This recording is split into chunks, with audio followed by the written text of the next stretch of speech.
Hello and welcome to the final show of Series 4, Summer 4 of Falling On County Cricketer.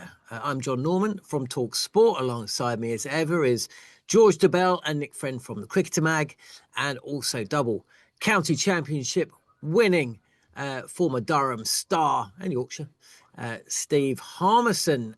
Plenty to talk about this week. It's the final show of the season, which means it's the final round of county championship games. They've been and gone, and we have got a lot to talk about. And I know we should probably start with Nottinghamshire, but we kind of rounded that off last week.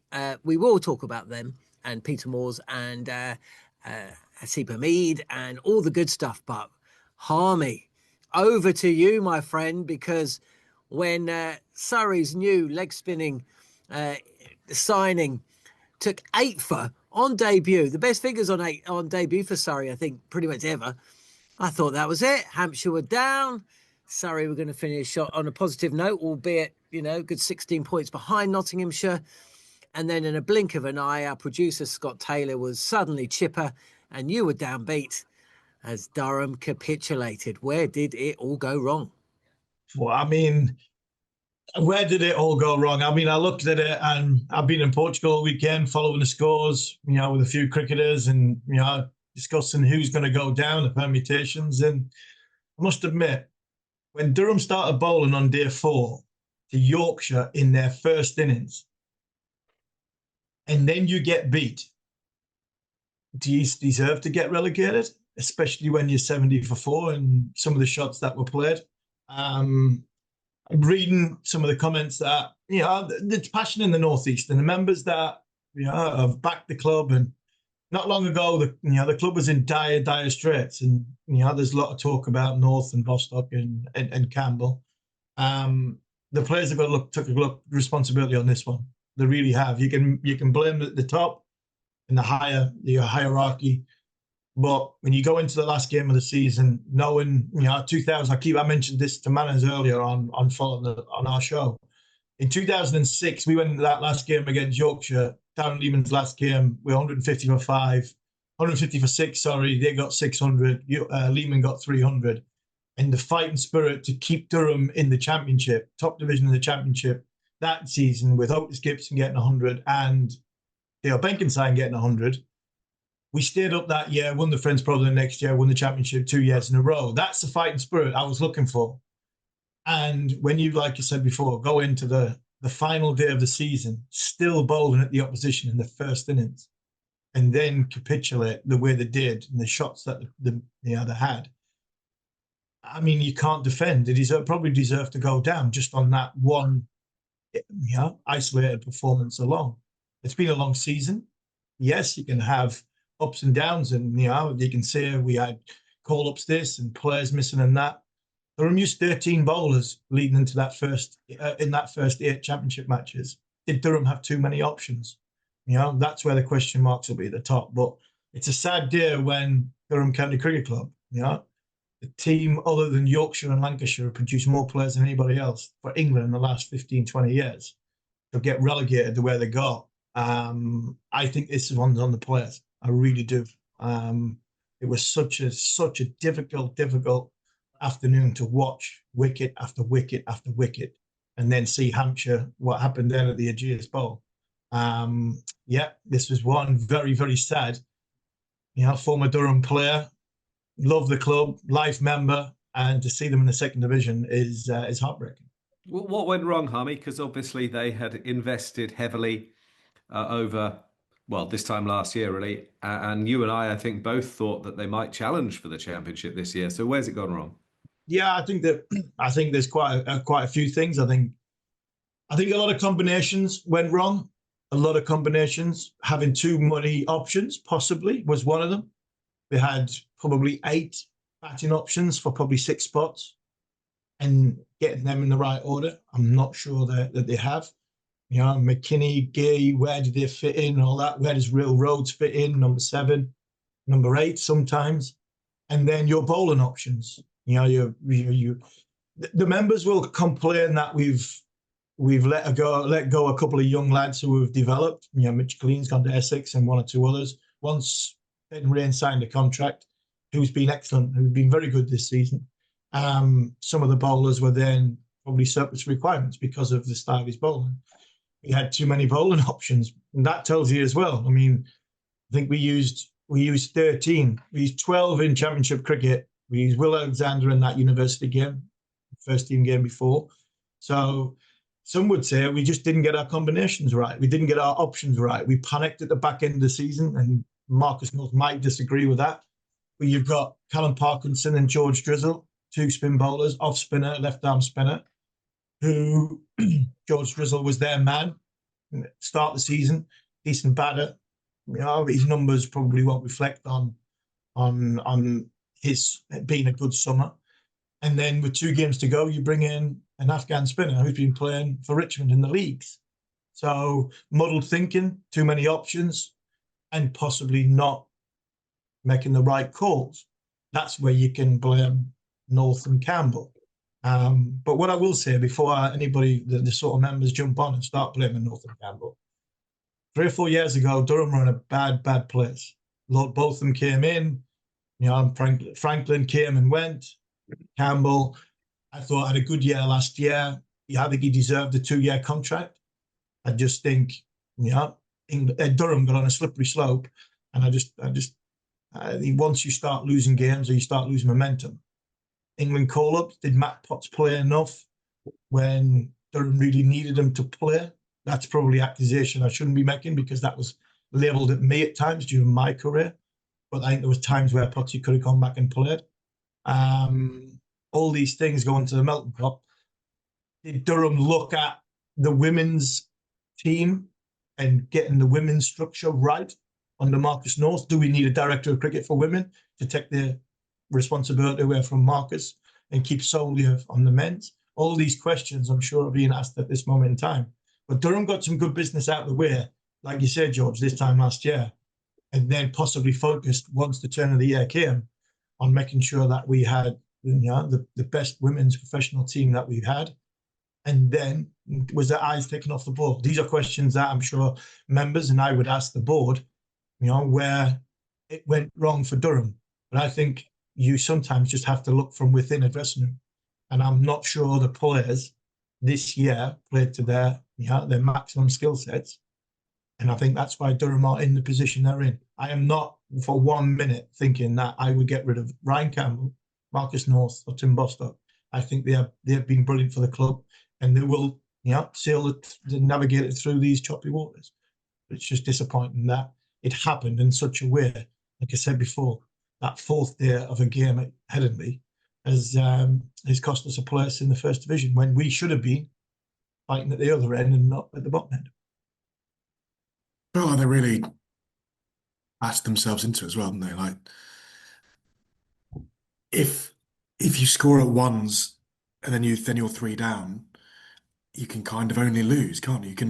You're never going to get out of the game. I was saying to someone this morning that, like, I think when Ben McKinney was the 3rd man out, that was the end of the 33rd over. If Alex Lees, Emilio gave Ben McKinney bat the way they would normally bat for 33 overs, Durham would have seen off the deficit, would have been ahead of Yorkshire. And once they're ahead of Yorkshire, the game's kind of over, isn't it? Because you half those overs then become a run chase if Yorkshire even want it, which they had no need to. I thought it was Ryan Campbell's words at the end, I thought were kind of lined up with that as well. Like it felt like when it went against every, I don't know, like everything that his Durham's been about, like they've been brash and aggressive and assertive, and that's how they got promoted, and that's where everyone thought they'd challenge at the top end of Div 1, and to go down in that fashion, trying to block out a game. I actually felt for the guys down the order, because I kind of think the damage is done at the top, isn't it? When you're minus 70 for 3 essentially after 30 overs, you can't.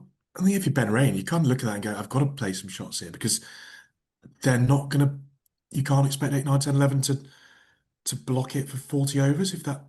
I was baffled the way they did it, because as I say, it feels like it went against everything that they've done, and particularly against the way that those top 4 play anyway. It reminded me of Adelaide 2006, watching it unfold. Yeah, scrambled minds, pressure. As you say, they weren't just bowling when the day started; they were bowling when Hampshire lost. That is the extent of the turnaround in those couple of hours is wild, and I suppose it, in a way, complements how much people respect the championship and how high stakes it is that you can go into your shell and lose the rhythm of batting to that extent. But yeah, I thought it was absolutely bizarre watching it. I can't imagine what it would have been like to be kind of on the inside watching it as well, from as you were. But, just baffling, wasn't it? It couldn't go any other way once they scored 4 runs in 11 overs after the first wicket. Like, Yeah, for me, once the fourth wicket went, the writing was on the wall. We were gone. We were gone. I mean, obviously being in that dressing room in Adelaide, and we know what it was like. But I mean, you can criticise their shot sort of execution, like you said. Somebody might have gone and getting a quick 40, and all of a sudden we're ahead of the rate, and we're ahead of Yorkshire, and that's it, game done. But it just didn't seem as though I think where we've been this season to where we are in that last hour was, I mean, it was so disappointing. So disappointing. And I think, it's just not why we love the sort of championship cricket. This is what makes, if we want to produce players, and we want to produce characters, and we want to produce England players, I'm not saying the men from the boys, but you've got to handle pressure. Can you handle, the utmost pressure when jobs are on the line? Because there are jobs on the line here. Going into second division, getting out of second division, restructure, which I'm sure we're going to talk about in a bit. Once this restructure down the line comes, do you get out of the second division next year? Possibly not. So all of a sudden, you could find yourself in Division 2 for 2 or 3 years, and then jobs are on the line because budgets get cut and everything goes with it. And there's an era of negativity. So it just seems that was happening. It was just sort of right in front of your eyes. You could see it coming, but it's like when you're in a dressing room and a ridiculously fast bowler's bowling and he gets on a roll. You can't stop him. You just unfortunately you have to brace for impact. And Durham members were bracing for impact as and when Durham were losing wickets and getting bowled out for 85. We should give some praise to Yorkshire, though, shouldn't we? Absolutely. And George Hill, in particular, who must be one of the most valuable players in county cricket. He's done it there with bat and ball. He got, what did he get, 88, something like that. He got a few runs and then bowled, as he nearly always does. He's just incredibly accurate. He nags all the time. And, he's become an extremely valuable all-rounder. I think he's going to be a sort of Ed Barnard-like cricketer that I suspect he won't play for England. I might be wrong. We wouldn't let them down if he did. But I'm not sure that those are the qualities they're exactly looking for right now. But, oh, Lord, what a valuable player he is. So, Yorkshire had some trouble of their own a few weeks ago. And actually, they've shown some character. And with players like that, the future looks a bit brighter.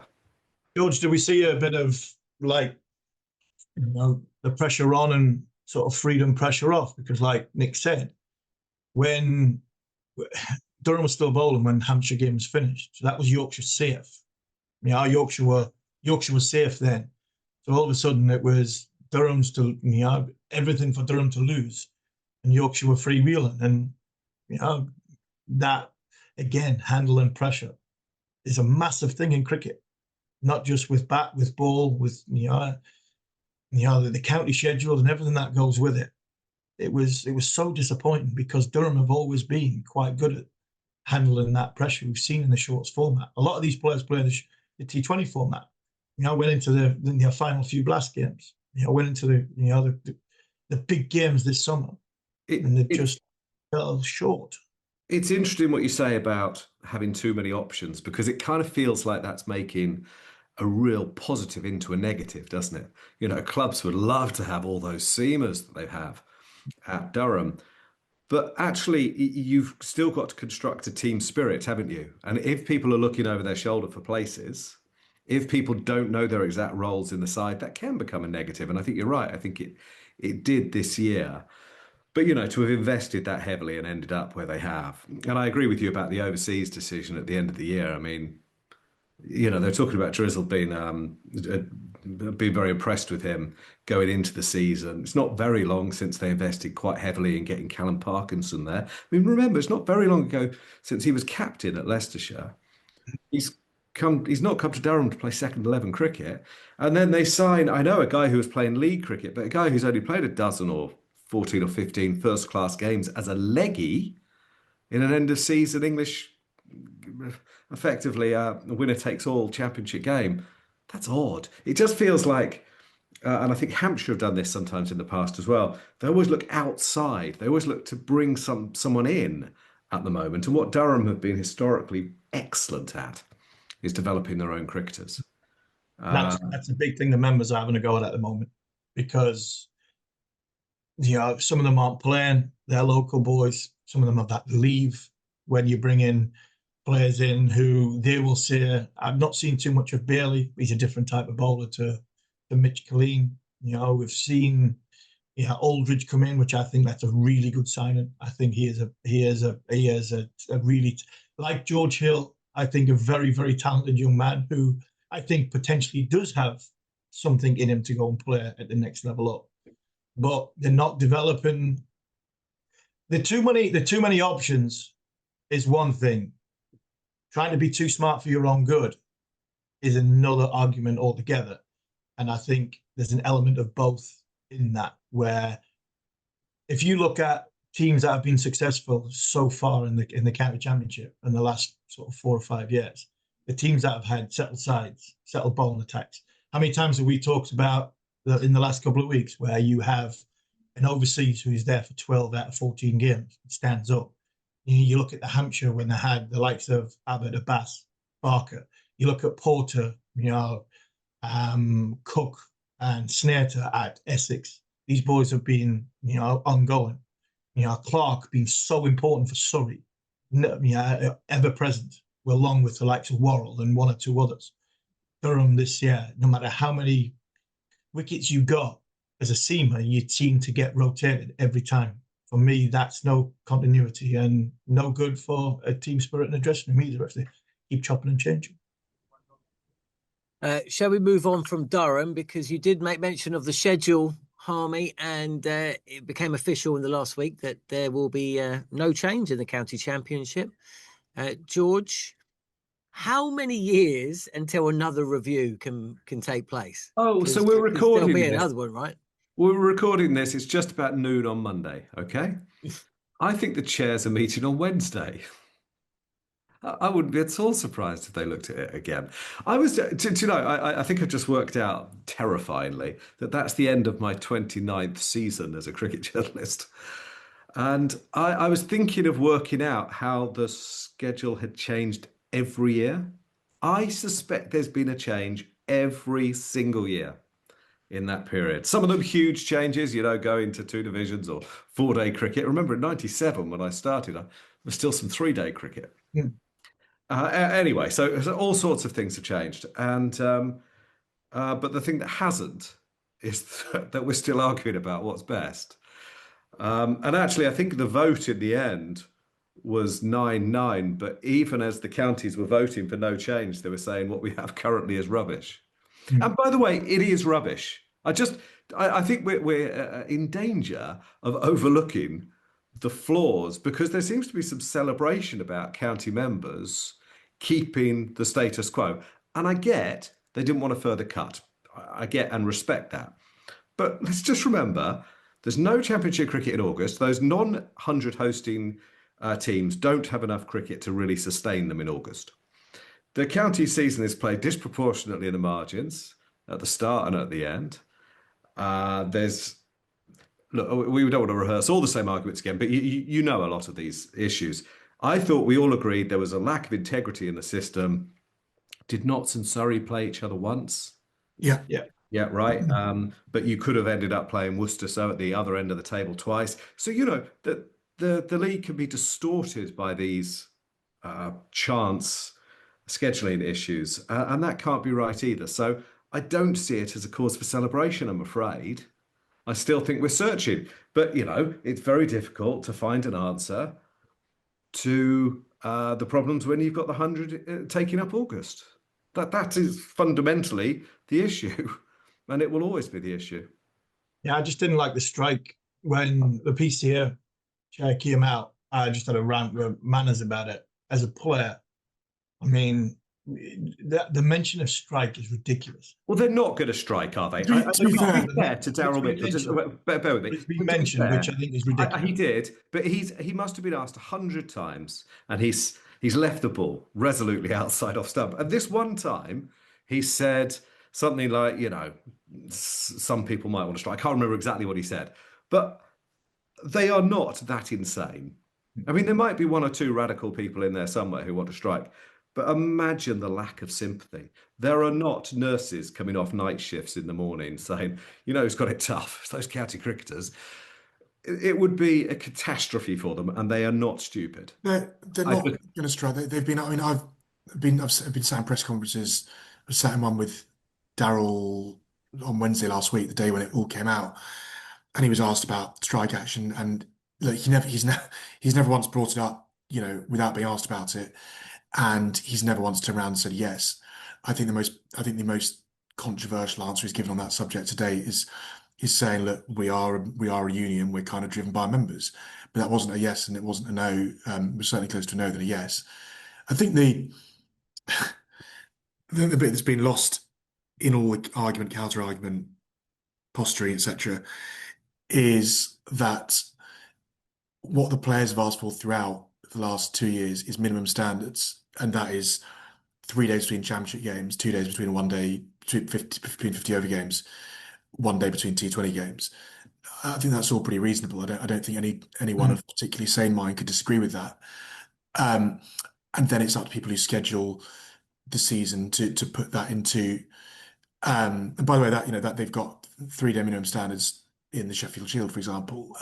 Sure, there's flying involved, but we're still talking about recovery and rest and be able to be at your best when you play. I think if the PC had the time again, I think if to be honest, I think if all parts of the time again, they would approach this differently. As George said, we started this from a point in May, properly with all the counties sitting down and saying this is rubbish, we need to change it. Then 4 months later, they got up from the table, shook hands, and said let's stick with the rubbish thing. So no one could be happy, and actually no one could be happy. I think including, if we're being brutally honest, around the proposals at the end. The 13-game proposal wasn't particularly good, I don't think. And actually, I think a lot of the players involved, a lot of the people involved who wanted change, by the end probably wanted change for the sake of being able to say that change had happened after all of this, rather than because they actually believed in the 13-game model, which I think was a well-meaning, well-constructed, hard-working compromise from a couple of chairs who really put a lot into this, but were constantly bitten by both sides through the process, and that's what they ended up with. I think if they had their time again, they should have come up with a single proposal that was it should have been put to counties back in mid-June, said one proposal, this is it, or all the status quo, and you finish it there and then, rather than have people vote and vote and vote and argue and argue and argue for months on end, from 5 options to 3 options, back up to 4 options, down to 2 options, down to 1 option. Completely ludicrous. We're talking about counties who can't agree on anything, let alone trying to get them to form consensus on several things across the same summer before they come down on a vote that ultimately happened before the last week of the season, at which point some of the counties are voting tactically anyway, looking at their own personal interests and in the context of this season and next. So it was a ludicrous process that was done to the best of the ability of the people who'd put a lot of time into it, but not helped by a lot of people on the way, whether that be certain members forums, certain statements from the PCA side of it, certain counties who were particularly self-interested throughout. But equally, if you ask counties to vote for what suits them best, you're asking for self-interest. And it was destined to end this way, wasn't it? There was never really any chance of anything else. But yeah, I'd go back to that. I think where the argument for change lost its course quite early on was probably in how adversarial it was. That then came back at them from the members, and particularly fought very hard against that. But actually, if they'd stuck with the line, I don't know how many people even were aware of the line about the minimum standards, but that is not asking for the world, and it's not asking for something that's unreasonable. On that, is it possible? I don't think I've said this publicly before, so correct me if I'm missing something obvious. Could we not just have an agreement where no player can play more than, say, 12 championship games? I mean, the PCA could come up with this number. I actually think there's a better answer. And this is one that was put by Darren Mitchell on Wednesday, with the money in the game, with the schedule as it is, with an acceptance that there is not too much. It's not too much cricket as in we need a reduction. Too much cricket for the schedule as it currently exists. And look, the 100's not going anywhere, so got to move on from that and accept that we've got this much cricket in the months available to us. Darren Mitchell's suggestion, which I think is a less controversial way to go, is minimum squad sizes. And once you go to minimum squad sizes, then it's on the counties the squad, the coaching staffs and the medical staffs to work out what's best for individual players, and look, there'll be players who play every game. There's some players who, but then you've got the same problem. And if you had a situation where you said, I mean, not very many players do play every game, but say Ethan Bowser. 11 players played every game across all formats this summer, which Okay, actually so up on previous years, interestingly. If you had a rule where, say, players can only play 12 championship games, and Does again, that not that take might away not from be the integrity number. anyway? You know, is that not integrity? Well, maybe it is an integrity issue, but you're avoiding the current situation, because if you just have a minimum squad size, it seems to me you could have someone in the squad who doesn't play, and yet someone is still in the situation where they're overworked and over-travelled. I don't know. I mean, it's worth talking about, but I'm a bit surprised that hasn't been part of the conversation, and I wonder if I'm missing something obvious. So, I think by all means, if you take the Sam Cook, so Sam Cook's spoken about this part of it a lot actually, and Cook's a good example. Matt Fisher's a good example when he was at Yorkshire.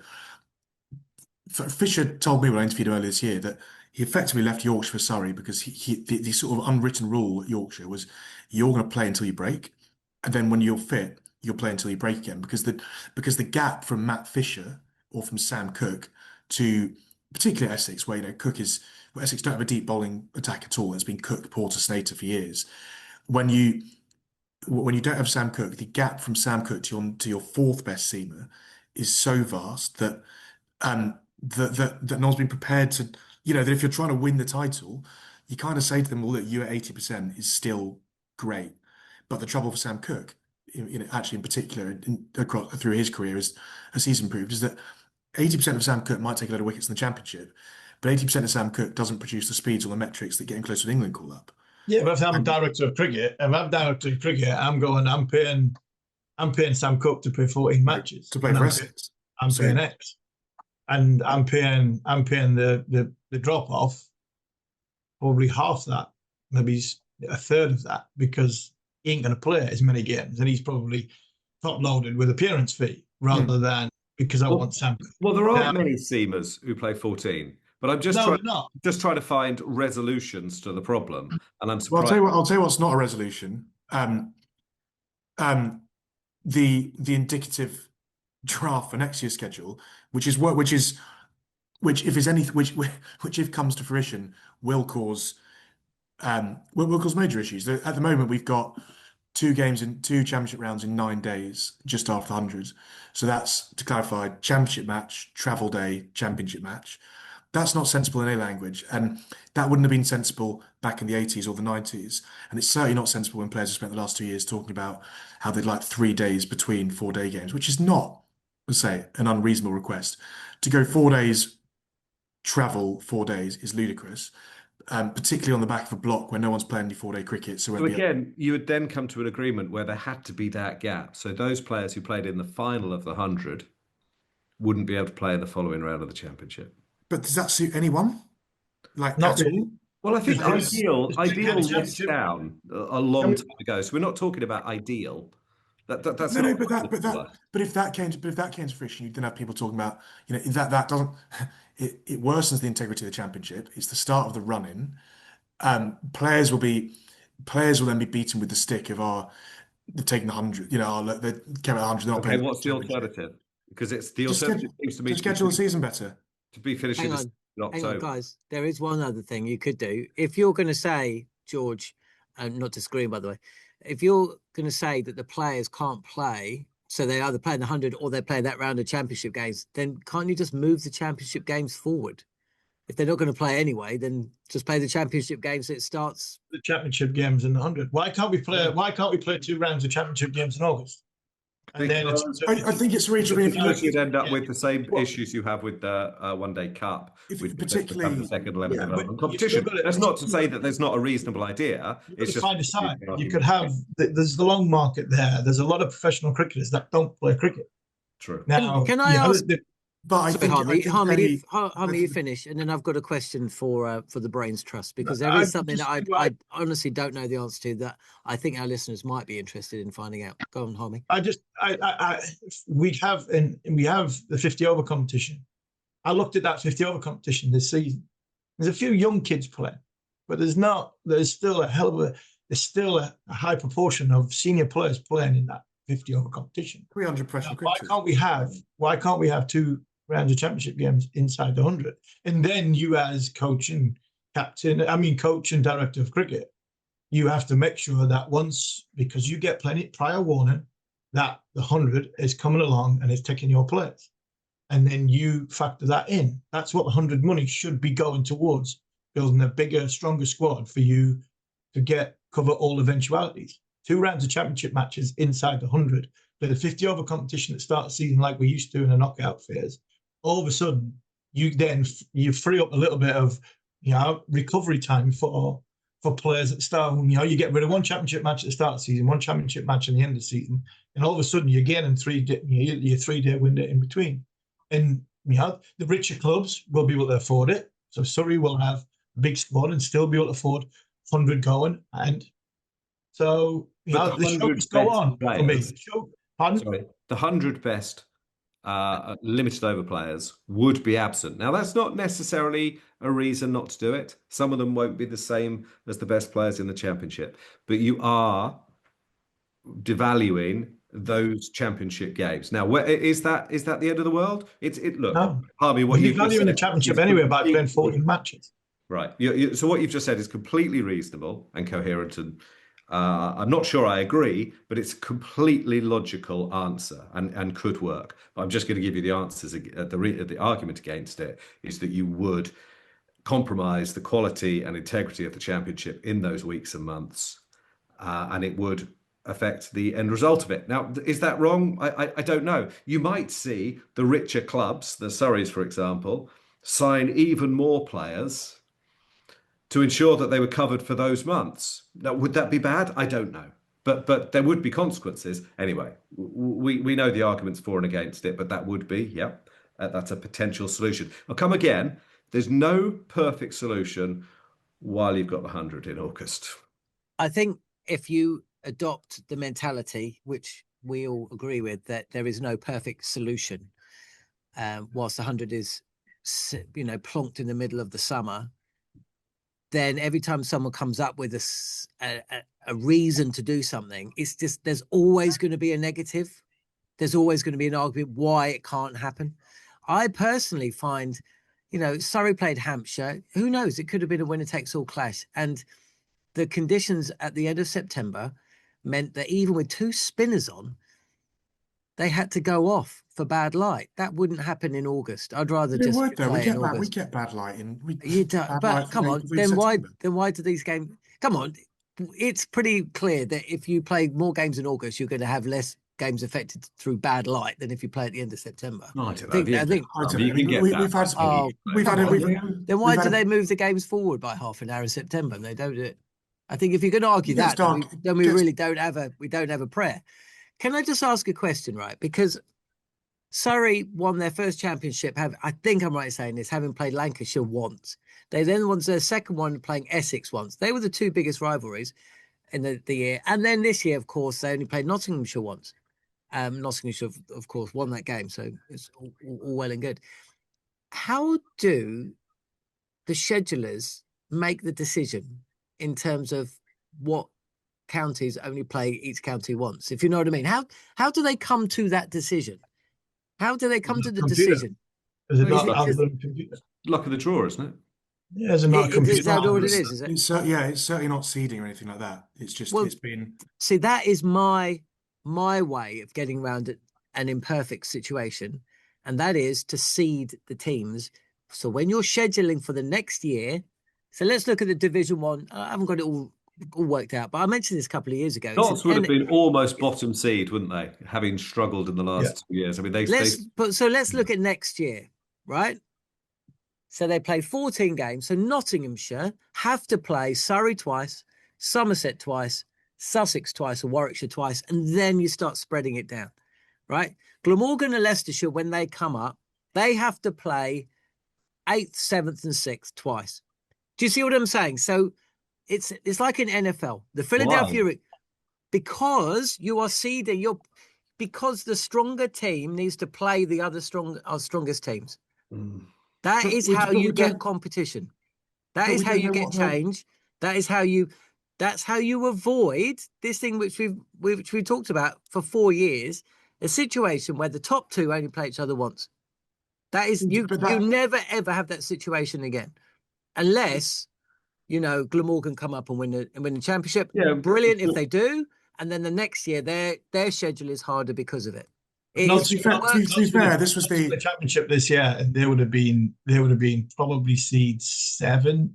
Fine, it's fine. To be fair to good on them. To be fair to the guys who tried to come up with proposals, every single proposal they came up with tried to solve that problem. It was on 18 counties to decide that was better than this, and they chose not to. Every single solution all I say presented a better way around this problem. If it's good enough for the NFL, and that seems to be the league that everyone mentions these days, then I'd say it's good enough for the county championship, and it would make for more competitive cricket because you would have the best versus the best. Kind of heard that mentioned before. You could have those games at the start of the summer before the test matches in England, so you could get the England test players who will all be available outside the IPL ones up and ready for the test summer. I think it makes a hell of a lot of sense. Better than this one anyway. Until you get somebody at the ECB to grab a hold of English cricket and say this is how it's going to be run, rather than 18 chairman, chief execs, whatever, decide that the mess we're in is because everybody's got their own self-preservation, then we're not going anywhere. We're going to go round and round in circle. Like George said, for 29 years, we've had that many changes. We've had that many stuff come in, go out, and we are in the position we're in. One thing I've just seen on my app on my phone here while we're recording this show is a very, very good man, actually a very great man, has just retired from international cricket, and that's Chris Woakes. And as much as we're going to pay tribute to Peter Moores, I think Rob Key was a little bit savage towards Chris Woakes in the press conference that he gave, and didn't give a chance to say what a brilliant ambassador he's been for English cricket. Well, was he ever? I mean, at best, he was clumsy. Look, I think as who's not a Chris Woakes fan, you'd be a monster. But as someone who likes and respects Chris Woakes hugely, I would still accept that it kind of makes sense not to pick him to go to Australia when he wasn't available. He's injured. And that then he is at an age where the cycle doesn't do him any favours. And so I can't criticise Rob Key for coming to those conclusions at all. But in a press conference, it would have taken 10 seconds extra to say, Chris Woakes has been a fantastic servant of English cricket. We thank him hugely, and he's been really unlucky. And he didn't. And I'm afraid, I do think this is harsh, but I do think it's reflective of the shoddy way that they've treated quite a lot of players. And I'll give you a couple of other examples. Jason Roy is named in a World Cup squad, then he's not in it. Poor. Liam Dawson told to be ready to be in a World Cup squad, then he's not in it. Reece Topley's told not to go to the South African T20 League because he's going to be used by England, but then he's not. It's bloody shoddy. It's not good enough. As we approach the end of the show, how do you all feel? I mean, by the way, Division 2 next year looks pretty tough, doesn't it? Middlesex, Durham, Lancashire, all in it. I mean, I know. How do you feel Glamorgan and Leicestershire are going to be suited for life in Division 1? Leicestershire have recruited really well, haven't they? And I still don't suppose they're going to have a lot of international call-ups. Look, it'll be a challenge for them.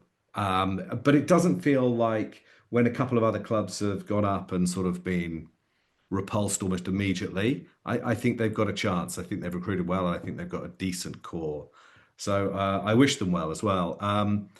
Yeah, it'll be really, really good fun to see, won't it? And I think for some of them, it would be really hard to give you an answer. Like Rahan, I understand why they haven't gone for him for the Ashes squad. Scoring hundreds against Division Two bowlers probably very, very different. He's going to be tested. That's brilliant. He'll be tested at a higher level. That's exactly what we want. It's exactly what he needs. I think he'll come through and he'll be all right, but let's see. And there are all sorts of players, but they've recruited smartly. And I think you see there with James Taylor and Alfonso Thomas, you see, young coaches who maybe will go on and do the sort of things. I don't know. You think of the best coaches in the game, you're probably thinking, are you thinking Peter Moores, Alex Stewart? I don't know, people of that age. I think they're both in their 60s. So we need to see these younger coaches come in and thrive. And I think those are two that have really impressed this season. I think Richard Dawson's done a brilliant job at Glamorgan. Yeah, And really. he's only, Sorry, I should have said that. Richard Dawson is only he's also only 45. People think he's much older than he is because but he retired from playing at 31. He's been coaching ever since, and he's I interviewed Mark Wallace last week actually about the Morgan season, and he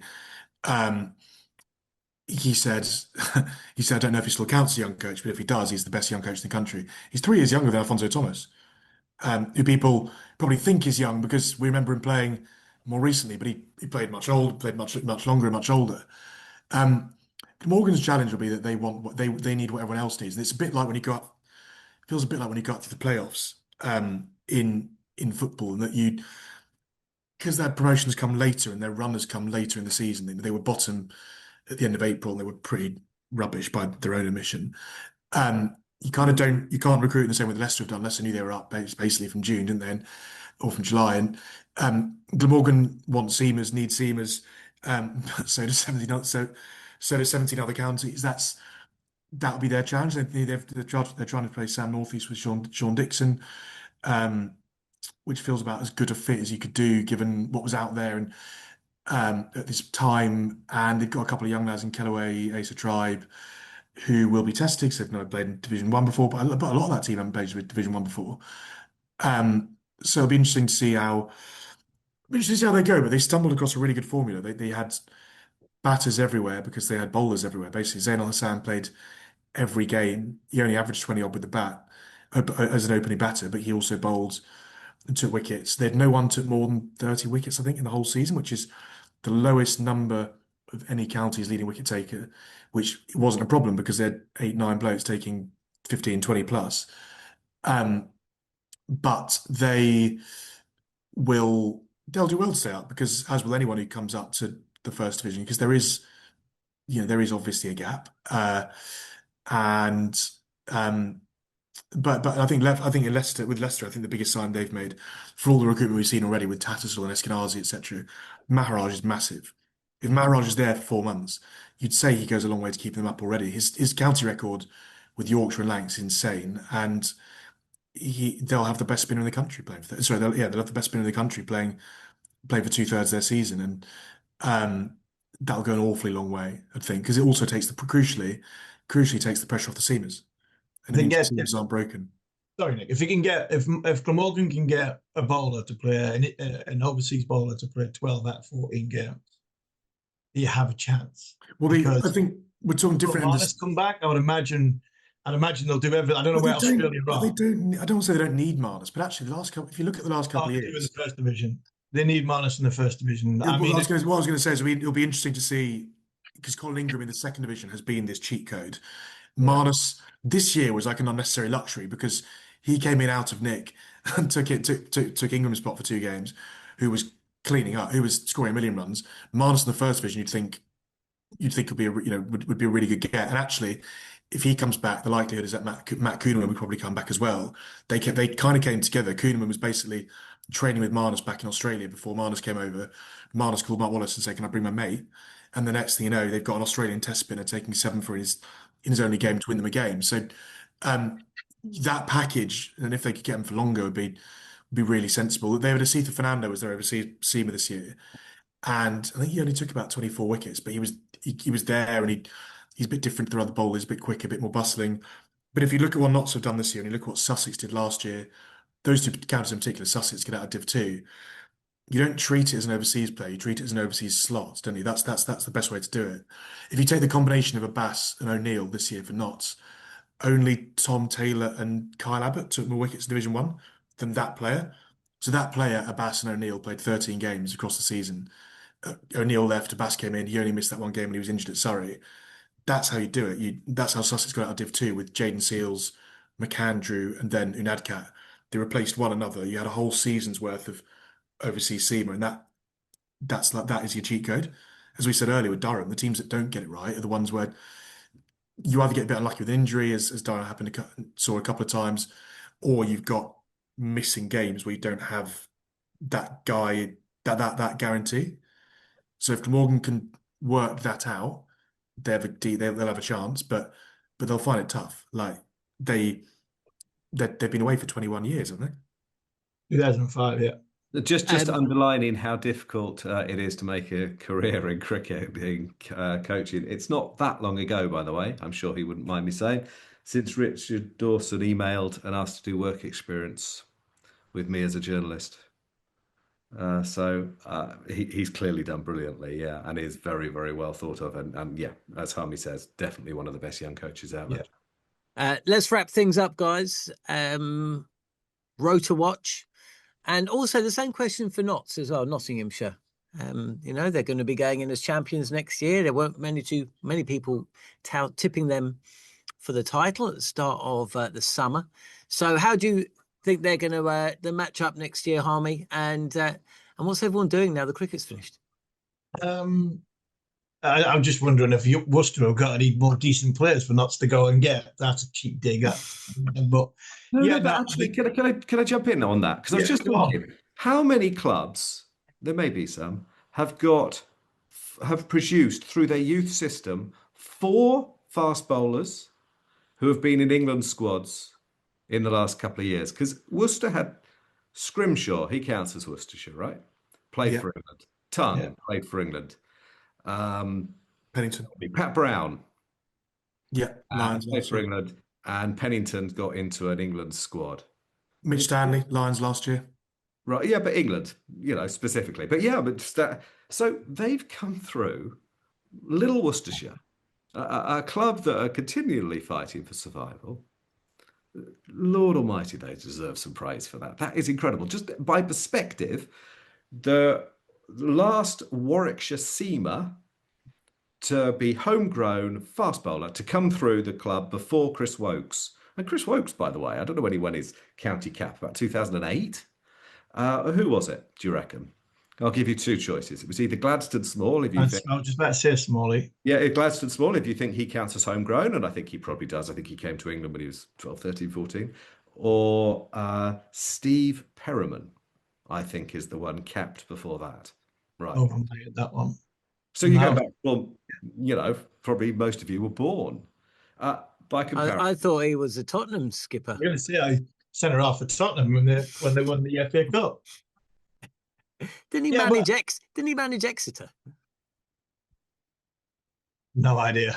But Notts, Notts. The question on Notts, I agree with George when there's 1 or 2 other counties like Northampton produced a few, that gone on and played for others. That's unfortunately the role of the smaller county, not by choice, but by just definition of nature, that the big county will always have the lure and the pull of test venue and the money. But it'll be interesting to see what they recruit this year, from an overseas point of view. I mean, a huge amount of admiration for Peter Moores. I mean, we've spoken about him the last couple of weeks, and I know I had difficult times with him when he was international coach, more largely down to the fact that I was finished as a player when Peter more or less came in. But he's done. Was he right to drop you, Harmy? Yes, of course he was right to drop me. And how did they do it? Did they do it okay?